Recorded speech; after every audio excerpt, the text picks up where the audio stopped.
네, 서강대학교 김영익 교수님 나와 계십니다. 안녕하십니까? 예, 어서 오세요. 안녕하십니까? 네. 예, 교수님 요새 바쁘시죠? 예, 네. 제가 안 바빠야지 좀 경제도 좋고 주식시장도 좋은데요. 네. 그러니까. 예, 지난 제가 뭐 증권사 들어가서 20년 네. 넘게 이코노미스를 하는데 네네. 예, 제가 바쁠 때는 네. 안 좋을 때입니다.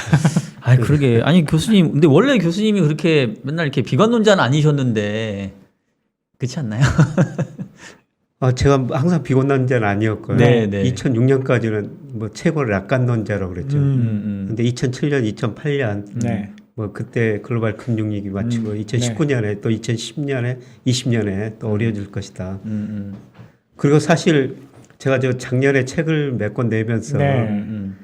올해 주가가 좀 많이 떨어질 수 있습니다. 네. 이때 주식을 사가지고 돈을 버셔야 됩니다.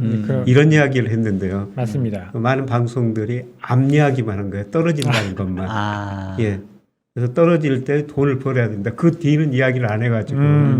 그래서 제가 어떻게 뭐 닥터 두민이 비관론자니 이런 식으로 인식이 된 것 같습니다. 아, 그럼 오늘 방송이 되게 뜻깊을 것 같아요. 네.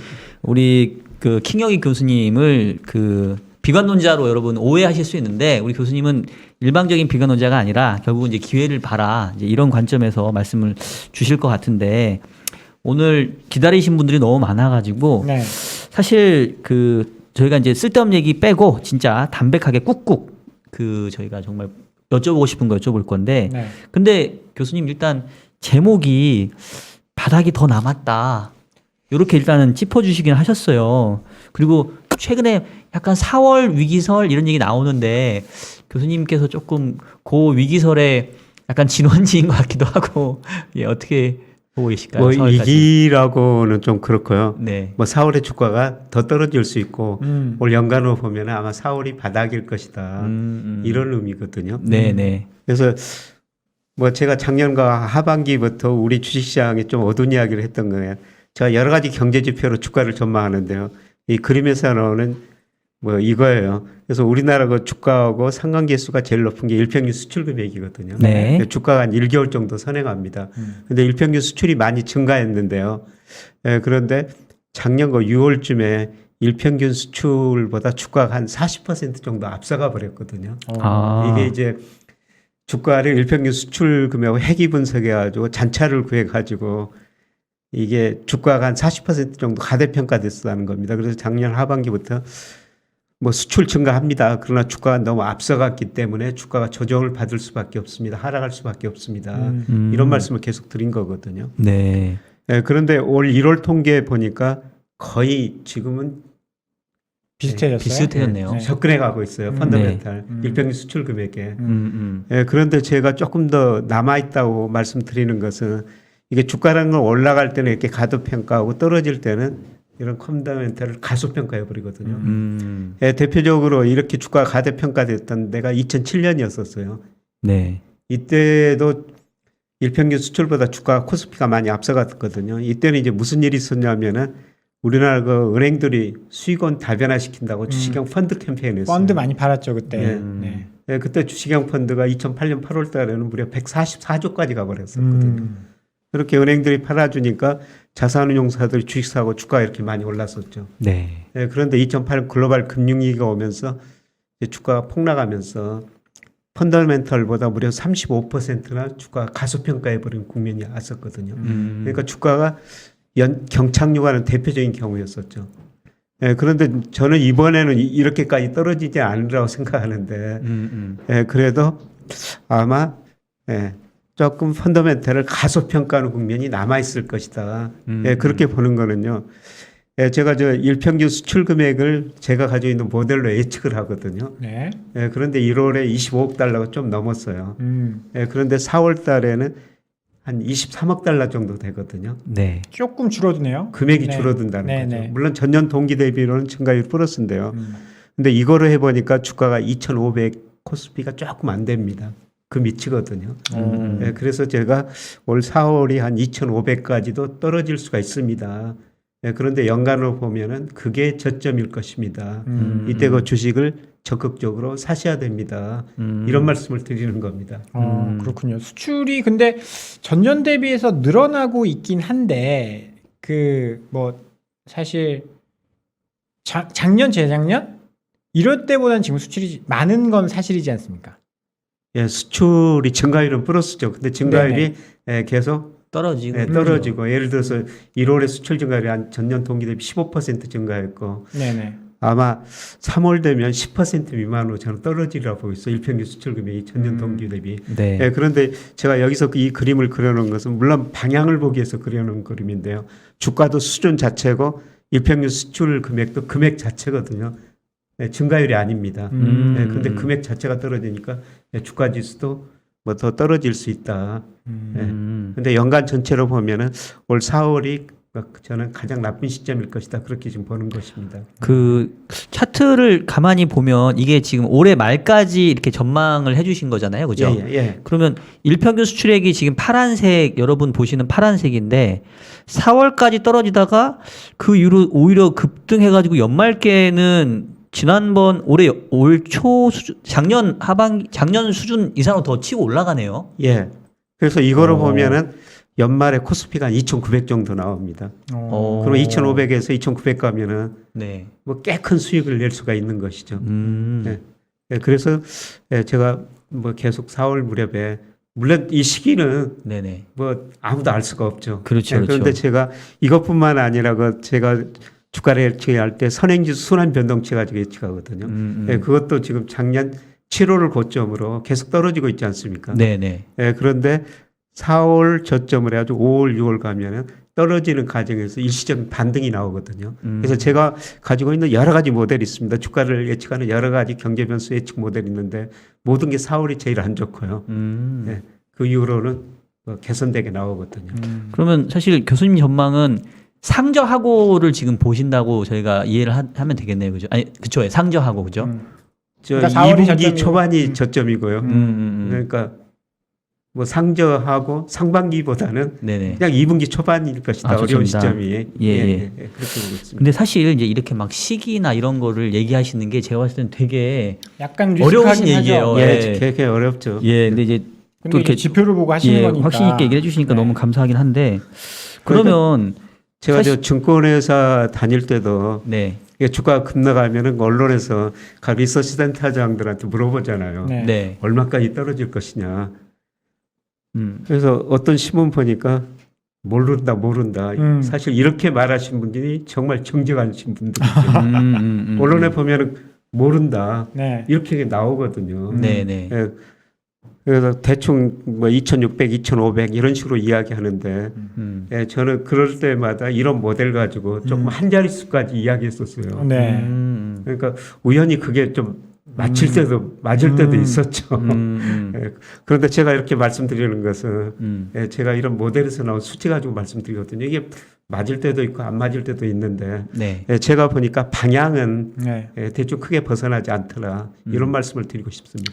제가 저 차트를 보면서 하나 이제 궁금한 게 생겼는데 저건 이제 단순 수출만 보고 이제 지수랑 그 대입을 하신 거잖아요. 예. 근데 요새 제가 드는 생각은 약간 수출의 질이 조금 나빠지는 거 아니냐. 지금 무역 수지 적자도 나고. 예. 혹시 그런 부분들은 저기에 좀 반영을 시키신 건지 아니면 좀 영향을 줄 수 있는 그래서 제가 부분인지. 좀 네. 더 걱정하는 부분은 네.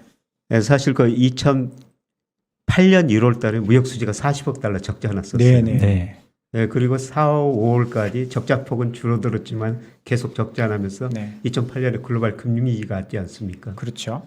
예, 그런데 오늘 지금 1월 달에 무역 수지 적자가 48억 달러거든요. 네. 조짐은 안 좋습니다. 네. 예. 그래서 단기적으로 급락할 수도 있습니다. 예. 무역 수지 적자 때문에. 예. 근데 이때 왜 이렇게 적자가 났냐면은 이전에 세계 경제가 굉장히 2년 동안 좋았었어요. 네. 세계 경제가 좋으니까 수출도 됐지만은 국제 원자재 가격, 특히 유가가 많이 올라버렸거든요. 네. 이때 유가가 100달러 넘어가지고 음. 한때는 140달러까지 가버렸습니다. 네. 원자재 가격이 그렇게 오르니까 우리 수입이 늘어나면서 음. 예, 무역수지 적자가 났는데요. 사실 우리 최근 2년도 세계 경제 성장률이 굉장히 높았지 않습니까? 네. 그러니까 세계 경제가 좋으니까 지금 원자재 가격이 오르고 우리 원자재 수입이 늘어나면서 적자 나는 거 이 모양은 좀 비슷합니다. 예, 그리고 이때도 물가가 꽤 높았었어요. 뭐 5% 근접했었거든요. 근데 이번에는 뭐 그 정도는 아니지만 3%좀 소비자 물가가 전년 동월 대비 3%좀 넘었지 않습니까? 그래서 1월 무역 적자가 분명히 좋은 조짐은 아닙니다. 예, 그리고 이때하고 모습 비교하면은 거의 좀 비슷한 모습도 나타나고 있지 않습니까? 예. 그래서 예, 제가 2,500이라고 말씀드리는데 뭐 세계 경제 뭐 충격이 오면은 일시적으로 그 밑으로도 떨어질 수가 있는 거죠.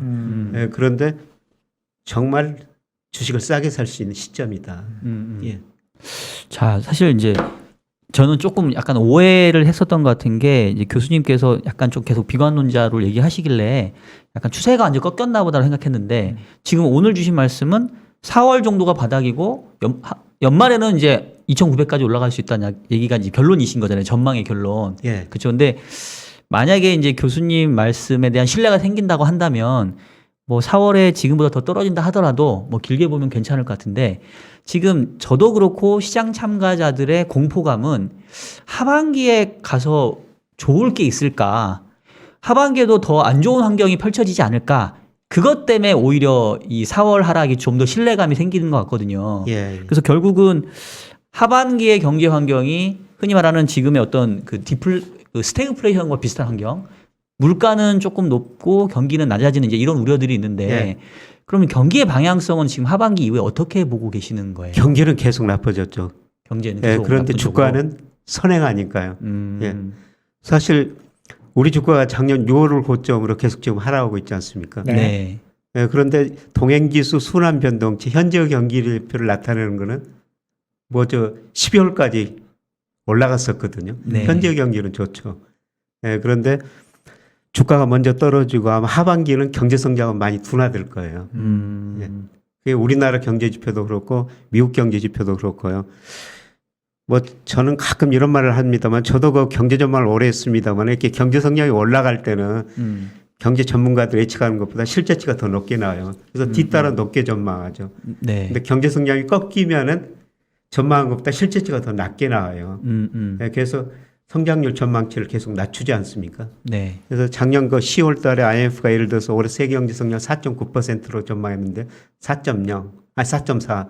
특히 미국 경제 5.2에서 4.0으로 급격히 낮췄거든요. 근데 애널리스트들도 마찬가지죠.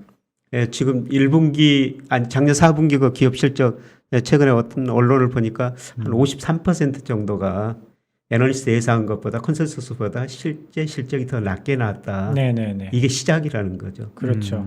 예. 아마 1분기는 그게 더 클 것 같아요. 컨센서스 하향한다. 예, 컨센서스가 하향하더라도 실제치는 그것보다 더 낮을 거라는 거죠. 근데 뭐 4분기 같은 경우에는 사실 매년 그래왔잖아요. 애널리스트 오래 하셨으니까 예. 이 4분기는 일회성 뭐 이런 것들 반영시킨다라고 하면서 항상 이제 쇼크였는데 1분기도 굳이 그렇게 낮아질 무언가들이 있을 것이냐. 뭐 그 어떤 것들이 있을까요? 만약에 이제 애널리스트들이 이제 추정치를 하향 조정한다면 어떤 것들이 있을까요? 오늘 아침에도 저 여러 기업인들 대상으로 강의하고 좀 대화를 나누고 왔는데요. 네. 요새 저 기업가들이 고민하는 게 상품 수준을 일정한 가격에 받아놨지 않습니까? 수주를 먼저 네. 받아놨는데. 근데 원자재 가격이 오르다 보니까 어. 마진이 계속 축소되고 있다는 거죠.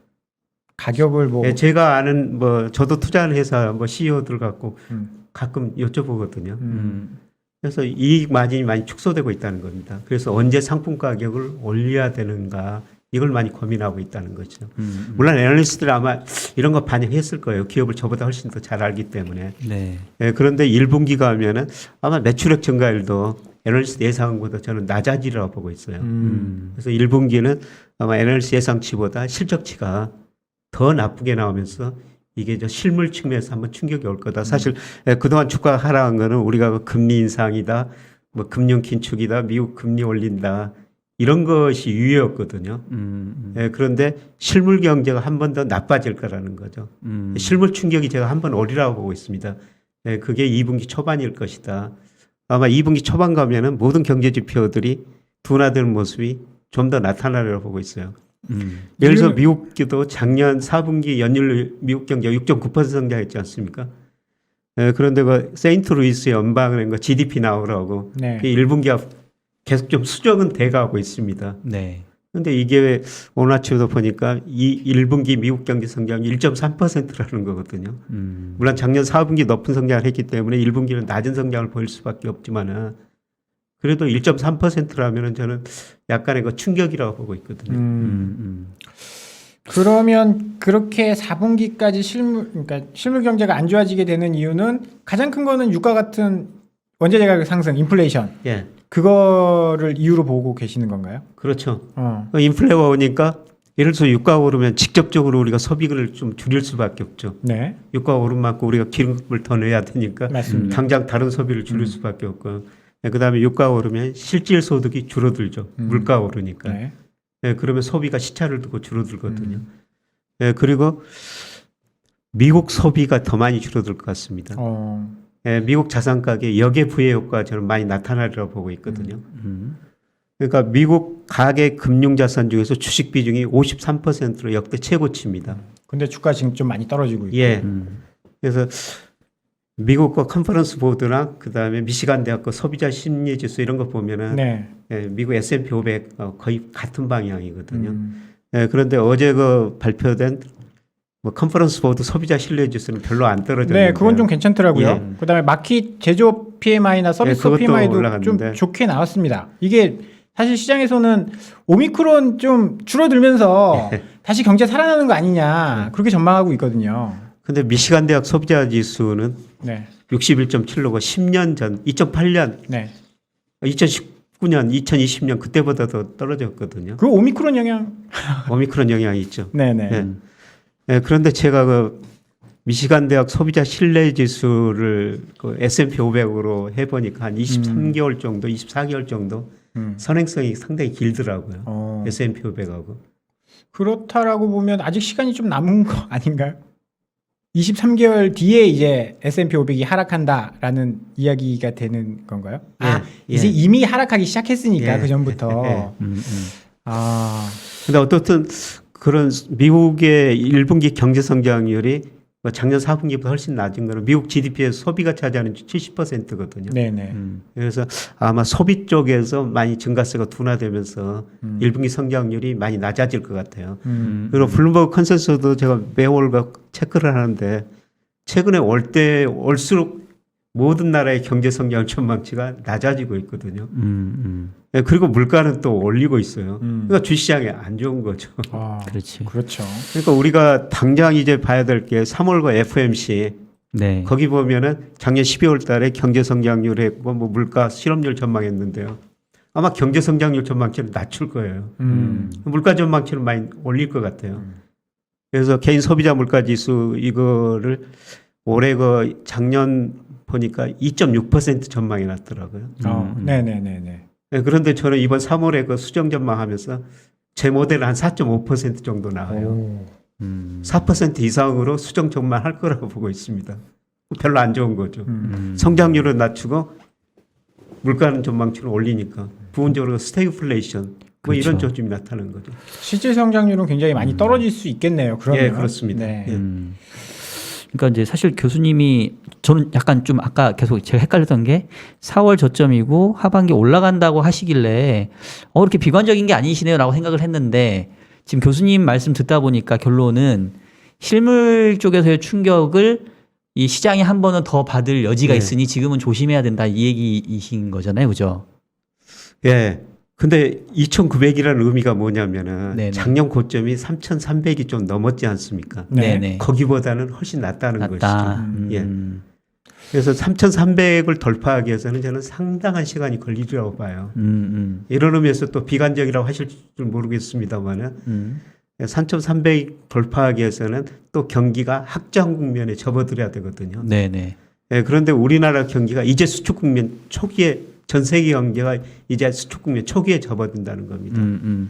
예, 그래서 연말에 그 2,900 간다는 것은 많이 떨어져 가지고 적정 수준에 가는 과정에서 2,900이라고 이게 제가 2,900이 추세적인 상승은 아니라는 것입니다.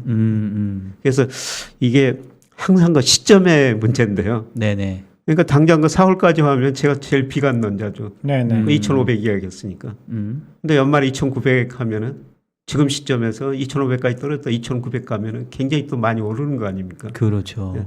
근데 그게 작년 고점하고 비교해 보면은 뭐 10% 이상 낮은 수준이거든요.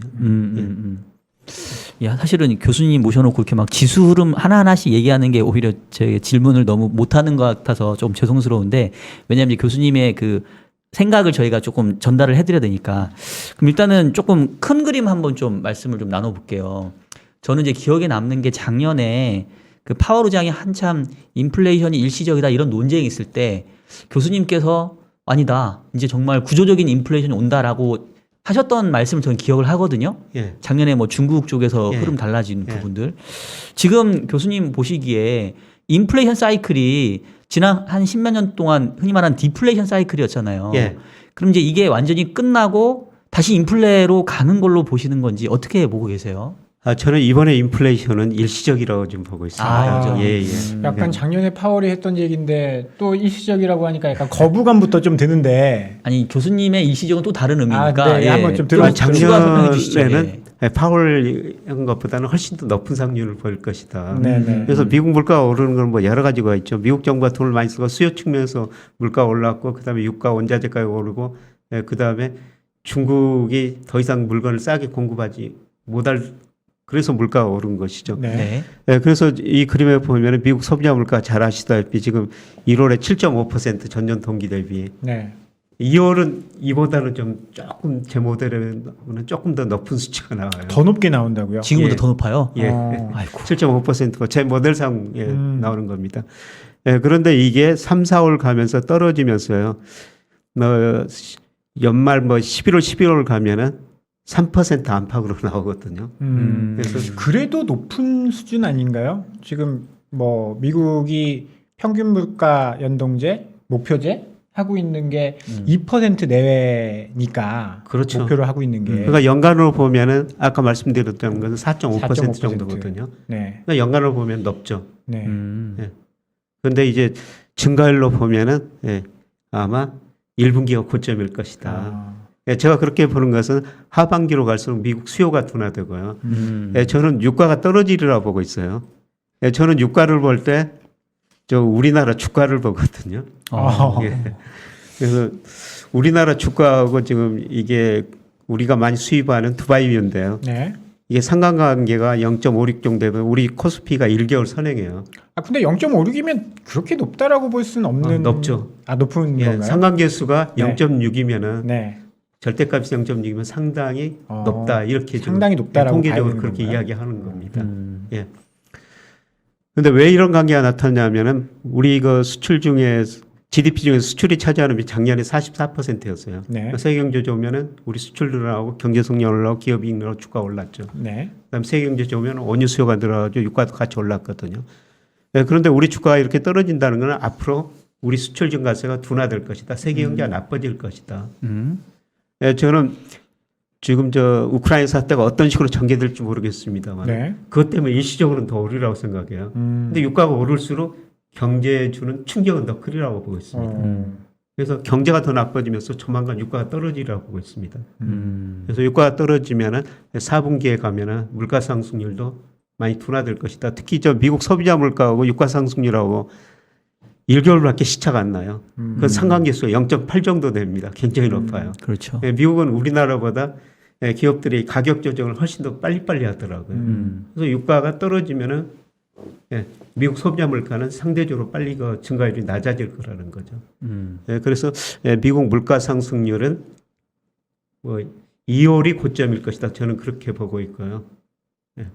물론 그 연간으로 보면 아까 부장님이 말씀하신 것처럼 뭐 4.5%도 굉장히 높은 수준이죠. 네. 약간 이런 거에 대해서는 어떻게 생각하시면 이제 미국이 오미크론이 끝나고 서비스 수요가 이제 많이 늘어난다. 네. 이제 그런 것들 때문에 뭐 이제 해외여행을 다시 간다든지 하면 이제 항공 수요나 이런 것도 늘어날 거고 지금 내구재나 비내구재 같은 경우 많이 썼으니까 수요가 좀 줄어들 수도 있는데 이게 서비스 쪽으로 이동하면서 수요가 좀 남아 있을 수 있다 이렇게 이야기하는 쪽들도 있거든요. 그 부분에 대해서는 어떻게 네, 왜냐면 그게 그렇게 되면- 이제 미국 네. 소비 증가 요인으로 많이 이야기가 되었죠. 네네. 그러니까 미국 거 소비 보면은 내구재, 준내구재, 서비스 소비. 네네. 그러니까 내구재 소비가 한 13%, 비내구재 25%, 준내구재, 그다음 서비스 소비가 거의 65%이 정도 차지하고 있거든요. 네. 네, 그런데 미국 사람들 소득이 그렇게 늘어나고 있지가 않아요. 근데 뭐 저금은 많이 해놨고 그 뭐죠? 그 임금 인상률 이것도 굉장히 높잖아요. 근데 일을 별로 안 하더라고요. 아, 네, 미국의 고용률이 정말 제가 궁금한 게 네. 2008년 글로벌 금융위기 전에 고용률이 한 67%가 됐거든요. 지금 늘어나봤자 61%, 62%밖에 안 돼요. 네. 미국 사람들이 정말 그 일을 안 하더라고요. 왜 이렇게 게으른 거예요, 미국 사람들?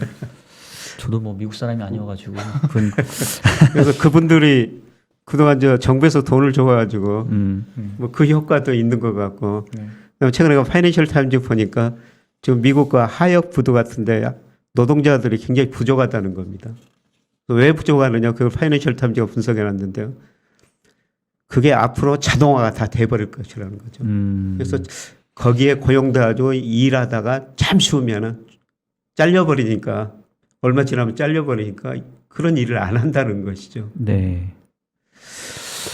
그건 뭐 한 이유가 될 수가 있습니다만은 미국 사람들이 지금 너무 일을 않고 놀고 있거든요. 이런 측면에서 보면은 그렇게 소비가 늘어날 가능성이 낮다는 거고요. 그 다음에 지금 뭐 미국 경제 그 계속 이야기 나왔으니까 제가 우리 박 박사님한테 질문 좀 드리고 싶어요. 대답 잘하셔야 돼요. 이거. 아 예. 아 네. 교수님. 최근에 제가 예. 그 이제 국제결제은행이나 네. 네. 그 다음에 NBR 전미경제연구소 이런데 자료 보니까 미국 채권 시장에서 큰 자금 이탈이 오면서 금융 시스템에 리스크가 크게 생길 것이다. 네네. 이런 자료들이 나오거든요. 네. 그래서 보셨어요? 2008년에 그 미국의 그 채권형 펀드가 네.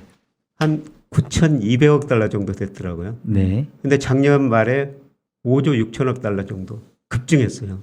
거의 6배. 예. 네. 그런데 문제는 뭐냐면 이게 금리가 오른다는 것이죠. 네.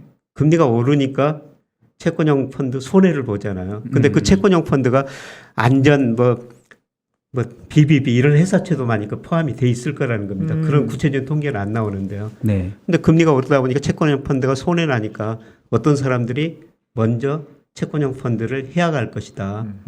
먼저 해약하면은 나머지 사람들은 채권 수익률이 더 올라 버리니까 손해를 보게 된다는 거죠. 네. 그래서 일시적으로 그 손해를 막기 위해서 전부 빼나가 볼 것이다. 이게 큰 금융 리스크를 가져올 수 있다.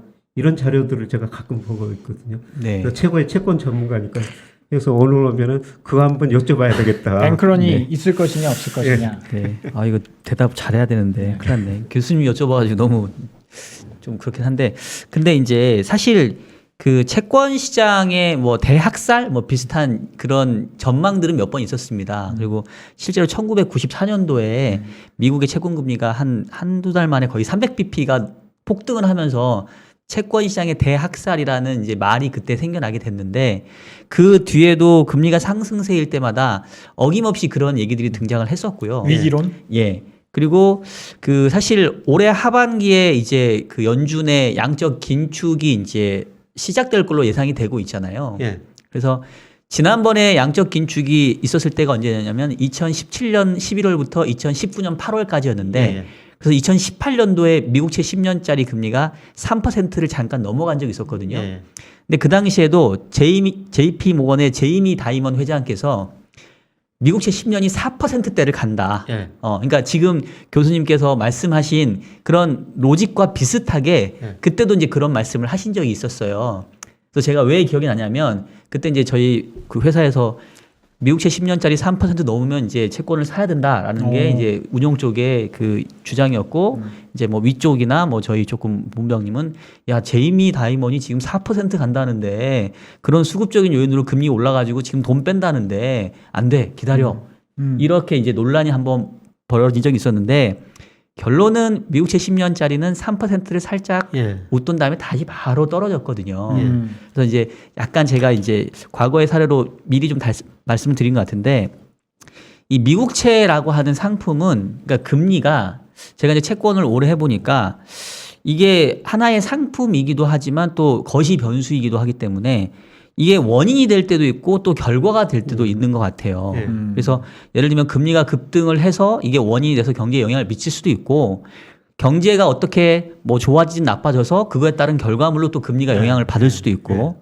그래서 저는 결론적으로 채권 시장은 사실 그 수요와 공급에 그렇게 많이 영향을 받지는 않는 것 같아요. 즉 예를 들면 연준이 뭐 테이퍼링을 하니까 연준이 양적 긴축을 하니까 그러면 수급상으로는 금리가 올라야 되는 요인인데 돌이켜 보게 되면은 결국 유동성이 흡수되는 기간에서는 경제가 그만큼 위축되기 때문에 오히려 금리는 하락한 적이 더 많았거든요. 그래서 지금 교수님 말씀대로 지금 하반기 전체적으로 경기 여건이 조금 불안해지고 네. 스태그플레이션이긴 하지만 결과론적으로 물가가 그 흐름상 1, 4분기 고점 찍고 내려가는 흐름이라고 한다면 네. 채권 시장에 있는 참가자들은 절대 수준을 보기보다는 이런 그 궤적을 더 볼 거거든요. 예. 그래서 물가는 고점 치고 내려가는데 경제도 또 둔화돼. 그런 상태에서 수급이 이탈을 하니까 금리가 올라간다?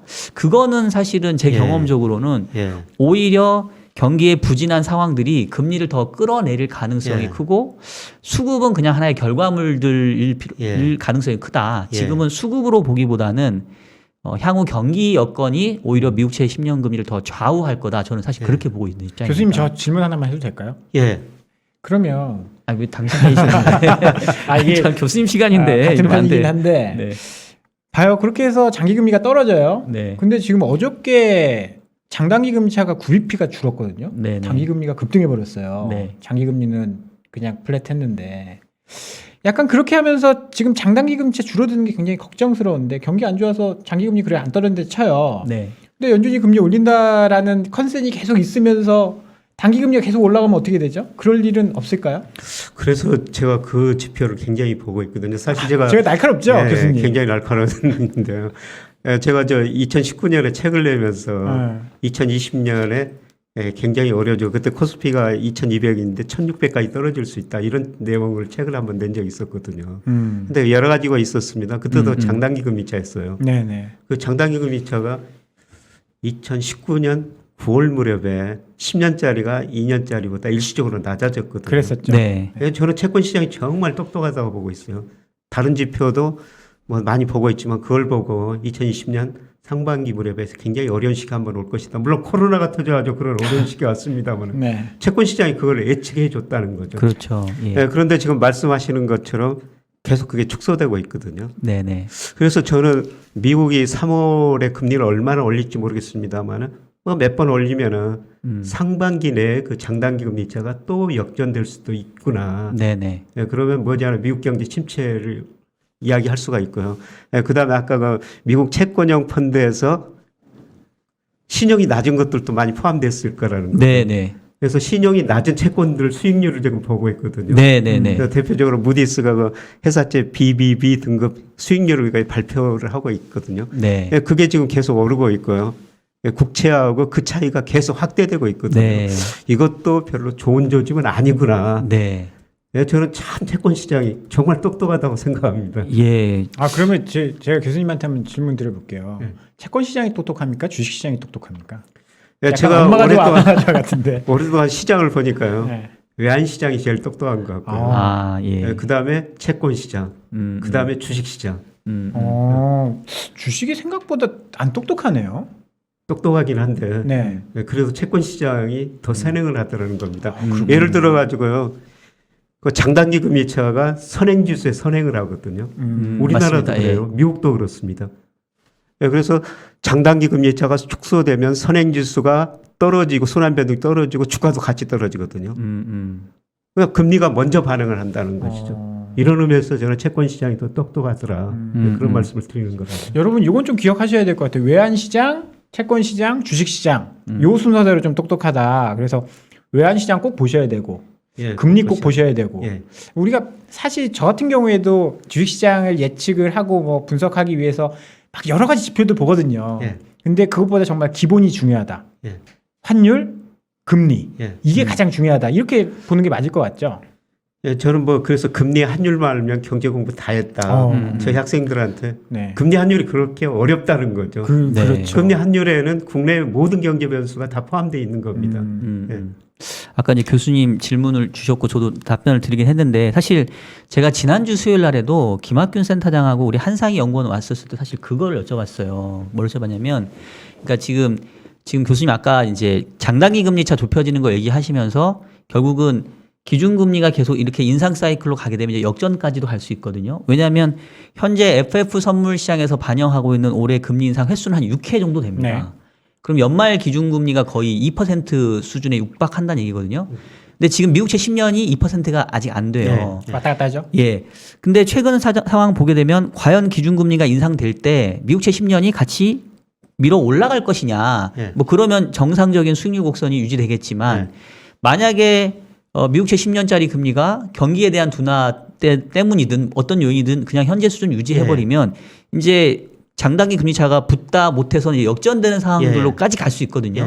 그리고 과거의 경험적으로는 항상 그 뒤로는 경기가 크게 위축됐고 근데 저는 이제 어떻게 생각했냐면 과거에 보니까 기준금리가 경제가 감당하기 어려운 수준까지 어떠한 요인에서든 올라서 그렇더라. 그게 대표적인 게 2001년도에 IT 버블 때 너무 과하게 올렸고 2008년도에는 그 주택 버블 때문에 너무 과하게 올렸고 근데 그때를 제외하고는 사실은 기준금리 인상이 이렇게 세게는 안 진행됐거든요. 근데 요번 사이클에서는 물가가 이렇게 높아가지고 경기만 보면은 금리를 더 안 올려도 되는데 왠지 물가 때문에 금리를 더 올려야 되는 환경으로 가는 거 아닙니까라는 저는 우려를 이제 했었거든요. 그래서 같은 질문을 드려보고 싶은데 적정한 금리 수준대가 있을 건데 지금 교수님께서 말씀 주신 것처럼 스태그플레이션이잖아요. 경제 여건은 안 좋아지는데 물가는 높아지는. 그럼 통화 정책은 사실은 경제를 봐야 될지 물가를 봐야 될지 모르겠는데 교수님 보시기에는 지금 전망대로 본다고 한다면 미국의 기준금리 인상 사이클은 혹시 얼마까지 되실 걸로 보시는지 그리고 그게 이제 실제 경기에 큰 부담을 줄 걸로 생각하시는지. 예, 저는 금리 뭐 상반기에는 많이 오르지만 하반기에는 후반으로 갈수록 거의 못 올리리라 보고 있거든요. 예, 그리고 10년 국제 수익률을 별로 못 올리라 보고 있어요. 그러니까 제가 대표적으로 이거 미국의 실질금리거든요. 이 그림에 실질금리라는 것은 미국 10년 국제 수익률에서 소비자 물가 상승을 뺀 거예요. 네. 예, 그런데 지금 미 국제 10년짜리는 한 2%고 소비자 물가는 7.5%니까 마이너스 5.5. 지금 실질금리가 마이너스 5%거든요. 근데 실질금리라는 건 장기적으로 마이너스 될 수가 없어요. 근데 이게 결국은 올라가야 되거든요. 이게 올라가려면 국제 수익률이 올라가든지 물가가 많이 떨어져야 돼요. 네, 그런데 제가 생각하는 거는 앞으로 경기가 둔화되기 때문에 국채 10년짜리는 조금 올라가는데 그치고 물가가 많이 떨어질 거라는 겁니다. 근데 아까 4.5%라고 하셨잖아요. 갈수록. 갈수록 내년에 평균이 4.5니까. 평균이 4.5고 네. 갈수록 이제 7.5에서 연말 가면 3%. 3%. 예. 그러면 이 차이가 많이 줄어들거든요. 예, 그러면 물가가 떨어진다는 거는 경기가 나쁘다는 거죠. 과거에 보면 이렇게 실질금리 마이너스 폭이 크면요. 그 다음에 경기 침체가 왔었거든요. 그래서 저는 내년 상반기 뭐 4분기 내년 1분기에는 미국 경제가 마이너스 성장하리라고 보고 있어요. 그리고 이게 이제 주가 제가 미국 주식 투자는 그동안 많이 하셨는데 좀 줄이시고 우리 주식을 더 늘리십시오 이렇게 말씀드린 거는 뭐 2008년 이거는 좀 극단적인 경우인데요. 이때 물가가 많이 떨어졌거든요. 이 물가가 떨어졌다는 것은 경기가 나쁘다는 것이죠. 그때 이때 주가도 폭락했거든요. 그래서 앞으로 실질금리 지금 큰 폭 역사상 최대 마이너스 폭인데 이 마이너스 폭이 줄어들기 위해서는 10년 국채 수익률이 오르든지 물가 상승률이 떨어지든지 둘 중에 하나인데 경기가 나빠지니까 10년 국채 수익률은 별로 못 오를 것이다. 물가 상승률이 갈수록 많이 떨어질 것이다. 그래서 이 마이너스 폭이 축소된다는 건데 물가 상승이 떨어진다는 건 경기가 나쁘다는 의미입니다. 네, 그래서 저는 뭐 미국 주식은 조금 더 비중 줄였으면 좋겠다 이런 말씀을 제가 계속 드리는 거죠. 그러니까 이제 이게 닭이 먼저냐 달걀이 먼저냐 문제일 수 있는데 그러니까 주식을 또 오은이 투자하는 사람들이 보기에는 하반기에 물가 떨어지면 좋은 거 아니야?라고 또 생각할 수 있는데 지금 교수님 말씀 듣다 보니까 그만큼 경기가 안 좋아질 거라서 떨어지는 거다. 물가가 떨어진다고 보는 것이니까. 우리가 경기 순환 사이클 보면은 경기 저점 무렵에서 물가가 굉장히 안정돼요. 그다음에 경기 확장 후반에 가면은 수요가 늘어나니까 물가가 오르죠. 예, 그러면 그때서야 그 중앙은행이 금리를 올리고 긴축적으로 가죠. 지금이 그런 사이클이라고 보고 있거든요. 예, 그리고 경기 정점을 치고 이제 금리를 인상하면 경기가 둔화되고 예, 시간이 흘러갈수록 경기가 더 나빠지고 물가가 더 떨어지게 되는 거죠. 뭐 연준 이야기, 뭐 중앙은행 이야기가 나왔으니까 이제 다음 달에 FOMC도 있고 예. 그 지금 미국 연준의 지금 움직임 이건 어떻다? 적절하다고 보십니까? 아니면 시기를 좀 놓쳤다? 저는 아니면 시기를 완전히 놓쳤다고 보고 완전히 있습니다. 놓쳤다. 예, 왜 놓쳤을까요? 예. 금리라는 것은 실물 경제 시차를 두고 영향을 주거든요. 네. 우리나라, 미국이나 제가 분석해 보니까 소비, 투자 이런 게 금리가 영향을 미치는 게 6개월에서 9개월 정도 시차를 두고 영향을 미쳐요. 네. 저는 우리나라가 미국보다 훨씬 잘하고 있다고 보고 있습니다. 우리 뭐 선제적으로 지금 3번이나 올렸으니까. 예. 작년에 2번 올리고 네. 뭐 1번 올리고 네. 선제적으로 올린 거거든요. 예, 그런데 우리 정책 당국자하고 미 정책 당국자하고 좀 생각이 다른 것 같아요. 우리 정책 당국자들은 금융 불균형이라는 이야기를 굉장히 작년 하반기부터 강조했지 않습니까? 네. 이 금융 불균형이라는 게 뭐냐면은 부채, 특히 가계 부채가 너무 많다. 예, 그 다음에 자산 가격, 특히 집값이 너무 많이 올랐다. 이거를 정책 당국자들 책임도 있다는 거죠. 그동안 금리 내리고 돈을 많이 풀었으니까 일정 부분들은 자기들이 그런 부채 그다음에 자산가의 거품을 만들었으니까 그걸 해소해야 된다 이런 생각이었거든요. 네. 네, 그래서 미리서 우리는 대응했죠. 그래서 우리 주가는 미리서 떨어진 거고요. 근데 파월 연준 의장은 작년 뭐 9월 이 무렵까지 물가 상승 일시적이야. 시장에 맡겼지 않습니까? 저는 미국의 정책 대응이 굉장히 느렸다고 생각하고 있어요. 그래서 지금 물가가 이렇게 뭐 전 세계에서 가장 높은 상승률, 뭐 선진국에서 가장 높은 상승률을 보이고 있죠. 지금 주택 시장 얘기를 잠깐 해주셨는데 최근에 이제 제가 걱정하는 것 중에 하나가 과거에 제가 이렇게 금리랑 경제 성장을 봤었을 때는 좀 동행하는 경우가 많았던 것 같거든요. 예. 그러니까 경제가 좋아질 때 금리가 좀 오르고 경제가 좀 안 좋아지면 좀 금리가 좀 떨어졌는데 사실은 아직까지는 금리가 계속 상승세를 지금 유지하고 있잖아요. 뭐 예. 하반기 가서 떨어질지 어쩔지 예. 모르겠지만 근데 경기 흐름 자체는 지금 뭔가 모멘텀은 지금 꺾이고 있는 상황이잖아요. 예. 그럼 결국은 이게 좀 부담이 되지 않을까라는 생각도 들고 예. 실제 대출 금리도 지금 가상 금리가 많이 붙어갖고 예. 실제 시장의 그 지표 금리 내지는 준거 금리보다는 더 많이 올라와 있거든요. 예. 근데 이제 작년, 재작년 또 이 민간의 가계부채 많이 늘었지 않습니까? 예. 혹시 교수님 생각하시기에 국내의 어떤 가계 쪽에서 뭔가 조금 위기가 온다던가 아니면 민간 소비에 좀 약화가 우려된다든가 그런 부분은 없으실까요? 가계부채가 많아져 저는 이기는 안 오리라고 생각해요. 왜냐하면 이제 우리가 97년 외환위기 때는 기업부채 이게 한 겹이 망하면 워낙 규모가 크지 않습니까? 네. 근데 가계는 뭐 전체적으로 부채 수준은 높지만은 뭐 가계 뭐 일부가 부채를 못 갚는다 그래도 그렇게 큰 충격은 아니거든요. 연쇄적으로 뭐 이런 거는 없을 예. 거다. 그런데 가계부채가 문제가 되는 것은 뭐냐면은 우리 이제 원리금 상환 부담 비율이가 한 38% 정도 되거든요. 네. 그러니까 우리가 100만 원 벌면 한 38만 원을 계속 우리 가계가 원리금 상환에 써야 된다는 겁니다. 부담되는 거 아닌가요? 그러니까 소비가 줄어들 수밖에 없다는 거죠. 네, 그러니까 저는 그걸 보고 지금 한국은행 뭐 우리 정부가 올해 경제 성장을 한 3% 좀 뭐 넘을 것이다. 3%이 정도 보고 있거든요. 네. 예, 저는 그것보다 훨씬 올해 성장률이 낮으리라고 보고 있어요. 그러니까 예를 들어서 올해 한국은행이 3% 성장하면서 전제한 거는 민간 소비가 한 3.6% 증가한다고 봤거든요. 네. 예, 그런데 저는 가계 소비가 그렇게 늘어나지는 않을 것 같고요. 예, 그다음에 작년에 그 수출이 경제 성장이 엄청 기여했지 않습니까? 그렇죠. 수출 증가할 기여도가 많이 떨어지리라고 보고 있거든요. 이런 의미에서 올해 경제 성장률이 한 2.5% 안팎일 것이다. 예, 이 정도 지금 보고 있고요. 그다음에 네. 지금 당장 문제된 것은 우리 내일 기준금리. 그렇죠. 네. 내일은 대부분 전문가들은 동결 예상하고 있는데 우리 교수님은 어떻게 보고 계십니까? 저는 내일 못 올리면 올해 끝났다고 보고 있습니다. 네.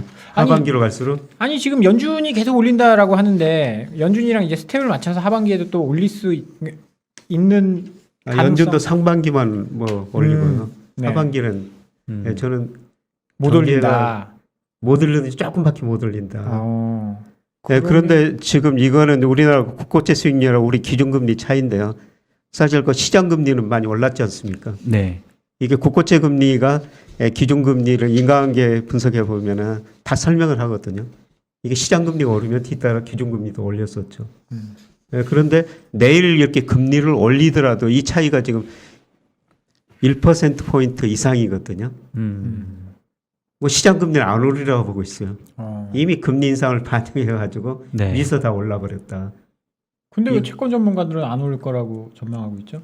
그러니까 지금 교수님 말씀은 우리가 이 해석을 하자면 내일 금리를 못 올리면 갈수록 금리를 올릴 수 있는 경제 여건이 아닐 거다. 예, 그렇습니다. 예, 그래서 올리려면 내일 올려야 된다. 이 예, 말씀인 저는 그런 거죠, 당이론적 지금. 이야기라는 당이론적인 예, 예, 예. 이야기고. 그런데 시장에서 채권 전문가들은 연이어서 3번 연속 우리가 금리를 인상한 적이 과거에 역사에 없었다. 이런 이야기를 많이 하더라고요. 예, 그런데 저는 내일 못 올리면은 금리 인상은 끝나버렸다. 예, 이번 사이클에서 그렇게 지금 보고 있거든요. 그러니까 뭐 저도 조금 일부 동의하는데 이제 이런 것 같아요. 지금은 다 막 금리를 올릴 것처럼 생각을 하는데 그거는 말씀 주신 것처럼 어느 정도 경제가 받쳐준다라는 기본 가정에 물가가 여전히 높으니까 통화 정책을 긴축해야 된다는 얘기인데 오늘 이제 교수님 말씀 쭉 듣다 보니까 제가 계속 느껴지는 거는 지금 생각하는 것보다 경기 한참 안 좋을 건데 네. 그래서 물가도 결국 꺾일 수밖에 없을 건데 그럼 결국 금리 못 올려 이런 걸로 저는 그렇게 보고 예. 있습니다. 예. 그래서 그러니까 확실히 경기에 대한 전망이 좀 이렇게 부정적이긴 하신데 그러면 그거 한번 여쭤볼게요. 지금 중국하고 사실 미국하고 조금 통화 정책이 약간 엇갈리고 있잖아요. 그러면서 사실 중국 쪽은 지표는 안 좋은데 최근에 주가의 흐름은 또 오히려 미국은 빠질 때 좀 중국은 약간 올라오고 있거든요. 그 중국 경제의 흐름하고 또 중국의 금융시장 또 이런 것들하고 우리 쪽하고 좀 연결해서 생각해 볼 거는 없을까요? 우선 저는 결론적으로 앞으로 10년은 미국보다는 우리나라나 중국 주식을 더 해야 된다. 이런 말씀을 드리고 싶어요. 사실 중국이 경기가 제일 먼저 둔화됐었죠. 그렇죠. 네네네. 그러니까 OECD에서 각 국가별로 이머징 마켓 선행지수까지 발표하는데 중국 선행지수 작년에 1월이 고점이었어요. 미국은 6월, 우리 7월 고점이었거든요. 예, 중국이 먼저 경기가 둔화됐고 그다음에 중국 뭐 물론 그 소비자 물가 통계는 한다고 그러지만은 1% 안팎 굉장히 낮지 않습니까? 예, 그리고 경기가 둔화되니까 중국은 통화 정책을 신축적으로 운영할 수가 있는 거죠. 예, 미국은 전 이제 시작이라고 보고 있고요. 그래서 이걸 보면은 제가 그 주요국의 각국의 대표적인 지수요. 예를 들어서 미국은 S&P 500, 우리 코스피, 중국 상하이 종합평가 지수, 뭐 일본 니케이 225인데요. 지난 10년간은 사실 미국 주가가 제일 좋았었죠. 쉬지 않고 꾸준히 올랐거든요. 그런데 2009년 IT 거품 붕괴되면서 미국 주가가 10년 동안 제자리 걸음이었습니다. 네. 이때 우리 주식 수익률이 그다음에 중국 주식 일시적으로 거품이 발생해서 붕괴됐습니다만 네. 훨씬 더 나았거든요. 그랬었죠. 저는 앞으로 10년은 이런 모습이라고 생각해요. 그래서 한편으로는 미국보다는 기분이 좋으면서 뭔가 좀 불안하기도 한. 네. 그러면 이제는 미국보다는 미국 이외 쪽에서 오히려 모멘텀이 더 좋을 수 있다. 예. 올해 그 MSCI 뭐 선진국 신흥시장 이렇게 주가지수 발표하지 않습니까? 네네. 네. 그 선진국은 마이너스예요. 근데 신흥국은 지금 주가지수가 플러스거든요. 연초부터 저는 그런 모습이 나타나고 있다고 생각하고 있습니다. 그래서 올해는 미국 비중을 좀 줄이는 게 낫고 아시아 비중을 좀 늘리는 게 좋을 것 같다. 이런 말씀을 드리는 거죠. 근데 교수님 또 이제 그렇게 말씀 주시면 또 대부분 또 어떻게 또 반박이 나오냐면 미국이 좋을 때 우리가 뭐 덜 좋을 수는 있지만 미국이 안 좋은데 우리가 좋다? 그러니까 우리가 그냥 선방할 수 있는 정도지 미국이 안 좋은데 우리가 과연 더 좋을 수 있겠냐 이 부분은 좀 많이 계속 이렇게 뭐랄까요? 그게 걱정거리일 것 같거든요. 이게 가능할까요? 지금 우리나라 빨간색 코스피거든요. 예. 물론 미국하고 방향은 같아요. 네. 예, 그런데 미국이 그 2005년, 2010년 그 거의 못 오르고 제자리 걸음했거든요. 그런데 이때 우리 주가는 방향은 같은데 많이 지수 자체가 올랐지 않습니까? 중국도 이때 올랐고요. 맞습니다. 저도 네. 사실 이게 사람이 경험이라는 게 되게 중요한데 제가 저 시기에 딱 이제 증권회사에 입사해서 2005년부터 입사를 해서 2011년까지 영업을 이제 했었는데 그 당시에는 사실 미국 주식 하라는 얘기 절대 안 했어요. 예. 미국은 안 오르는 시장이고 중국이나 그때 뭐 브릭스라든지 예. 한국 증시 이게 여기가 굉장히 좋다. 저는 이제 처음에 그렇게 배워서 최근에 뭐 제가 미국 주식도 많이 오르지만 한국도 좋아요라고 이야기했다고 방송에서 이거 엄청 먹었거든요. 왜냐면 저 당시에는 정말 교수님 말대로 2011년 우리 지수 2200 이렇게 갈 때 대단한 상승이었거든요. 차화정. 그때는 미국 주식은 별로 좀 좋지 않았었던 기억이 있거든요. 예. 그래서 뭐 교수님 말대로라면 사실 이건 다 돌고 도는 거니까. 돌고 도는 거니까 중요한 건 자산 배분이 중요하다. 예. 최근에 미국 주식 많이 올랐으면 자산 배분에서 많이 올랐을 거 아닙니까? 예. 조금 정리해서 최근에 뭐 중국 주식은 아주 박살났으니까 뭐 좀 자산 배분을 하는 그런 전략도 좀 필요하겠네요. 예, 그래서 제가 네. 미국 주식 전부 팔라는 게 아니라 사실 MSCI 보면 미국 주식 비중이 거의 60% 정도 되죠. 네. 그것보다는 훨씬 낮추시라는 겁니다. 자산 배분을 좀 하자. 네. 뭐 그런 이야기로 좀 들으면 될까요? 예, 자산 배분 측면에서 제가 말씀드리고 있습니다. 예. 알겠습니다. 오늘 교수님 좀 더 더 들었으면 좋겠는데 또 시간이 너무 시간도 있고 늦었고. 교수님 자주 나오실 거죠 이제. 워낙 바쁘세요. 지금 요새 가장 바쁘신 그러니까. 분입니다. 근데 그럼 이제 보내드리기 전에 하나만 여쭤볼게요. 사실은 원래 이제 마지막 질문이 어떻게 투자를 하면 될까요?인데 교수님 답변을 서두부터 이제 주셨거든요. 4월이 저점이니까 4월에 싸게 살 기회니까 사라 이렇게 말씀을 주시긴 했는데, 예. 근데 사실 그때면 공포감이 한참 휩싸일 때라 맞아요. 손이 안 나갈 것 같거든요. 맞아요. 그래서 교수님이 생각하시기에 약간 이렇게 턴어라운드 할 수 있는 요런 환경이면 요때는 이제 좀 시장을 좋게 보고 매수 타이밍을 잡을만 하다라고 우리가 좀 이렇게 인디케이터로 볼만한 것들 혹시 그런 게 있을까요? 저는 단기적으로 그 호주 달러, 스위스 프랑 환율을 보고 있어요. 예. 너무 어려운데요, 그건?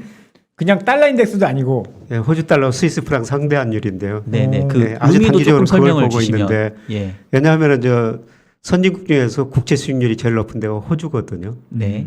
예, 그다음에 낮은 데는 스위스예요. 음. 그러니까 글로벌 금융시장이 안정되면은 호주로 돈이 모이죠. 호주 달러가 강세가 돼요. 그다음에 글로벌 금융시장이 불안하면은 스위스 프랑이 상대적으로 강세죠. 근데 과거보다 상관계수는 좀 줄어들었습니다만 우리 주가 지수하고 방향 거의 같습니다. 예, 단기 지표로는 예, 이걸 보시는 게 좋을 것 같습니다. 그러니까 그렇군요. 스위스 프랑 대비 호주 달러화가 강해지는 모습이 조금 의미 있게 나타나면 그때가 바로 예. 시장도 바닥이다. 예, 그렇습니다. 예. 역시 또 이렇게 또 중요한 인디케이터까지 또 짚어주셨네요. 교수님 혹시 저희가 미천에서 오늘 질문을 못 드렸는데 하시고 싶으신 말씀 있으면 마지막 해주시면 좋을 것 같아요. 어떻든 제가 보기에는 그 주식을 싸게 살 기회가 오고 있다. 예, 그런데 제가 4월이라고 말씀드렸습니다만은 사실 그 시기는 조금 앞설 수도 없고 좀 예, 뒤늦을 수도 있거든요. 근데 어떻든 지금은 주식은 팔 때는 아니고 떨어지면 떨어질수록 더 사가지고 연말까지 기다리실 때다. 이런 말씀을 드리고 싶습니다. 다만 서두르게 사는 때는 아니다. 아직 충격이 한번 온다. 그 예, 정도. 예. 그래서 뭐 100을 주식을 산다면은 뭐 지금 한 20쯤 사고 나머지는 3월 말 4월 가가지고 분할해서. 예, 분할해서 사시는 게 좋을 것 같다는 생각이 듭니다. 아유 감사합니다. 교수님. 오늘 막 좋은 말씀 엄청 많이 들었습니다. 지금 시간을 좀 더 갖고 싶은데 네네. 저희 다음에 한 번 더 모시는 걸로 하고 오늘 긴 시간 도움 말씀 너무 감사드립니다, 교수님. 제가 또 늘 젊은 분들한테 배웁니다. 오늘 두 분한테 특히 저 박 박사님한테 많이 배웠습니다. 네. 채권 시장, 아, 채권 시장이 정말 똑똑합니다. 네. 교수님 찾아뵙겠습니다. 예. 네, 교수님 감사합니다, 오늘. 네, 고맙습니다. 감사합니다. 네, 오늘 2부 시간 이렇게 마치도록 하고요. 저희는 아직 끝나지 않았습니다. 3부에 뉴욕 현지 연결을 하는 시간 가져보도록 하겠습니다. 잠시만 잠깐 기다려 3부 넘어가기 전에 저희 광고할 상황 아까 있는데. 광고가 있었어요? 예, 예. 이렇게 또 진행이 까먹었어? 매끄러워지네요. 어떻게? 그럼 3부 네. 시작할 때 할까요? 아니 예. 지금 안내 말씀 드리죠 예. 뭐. 네. 말씀 주세요. 내일입니다. 내일 2월 24일 목요일 오후 3시부터 유튜브에서 생중계로 연합인포맥스에서 주최하는 2022 미국 주식 디지털 금융 컨퍼런스를 개최합니다. 누가 나오죠? 예, 그 쟁쟁하신 분들이 많이 나오는데 그 세션 1에서는 우리 신한금융투자의 박석중 팀장 그리고 삼성증권의 장효선 팀장 그리고 KB증권의 김일혁 팀장이 함께 한다고 하고요. 그다음에는요. 대단한 분들 다 나오시네요. 네. 세션 2에서는요. 가상자산, 디파이 등 디지털 금융의 현황과 발전 방향에 대해서 이야기를 합니다. 역시 대표 전문가들 많이 나오시니까요. 많은 시청 부탁드리도록 하겠습니다. 저희는 그러면 잠시 후에 다시 돌아올게요.